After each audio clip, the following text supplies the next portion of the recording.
Piolo Pascual grateful sa kanyang dating screen partner na si Julian Santos.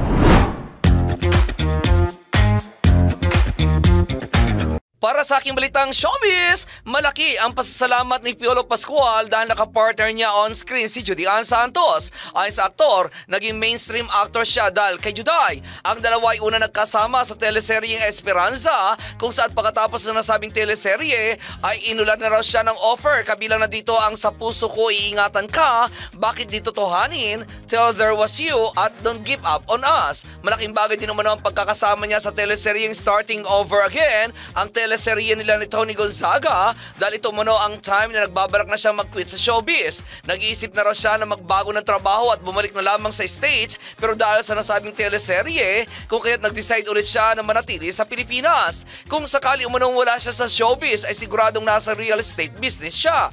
Pero hindi niya raw iiwan ang showbiz dahil mula pagkabata ay gusto na niyang umarte at mula pagkabata ay gusto na niyang gumawa ng kakaiba tulad ng mga role play, kaya't parang tanga lang daw nung naisip niya na mag-retire sa showbiz, kung saan tired at burnout lang daw pala ang nararamdaman niya.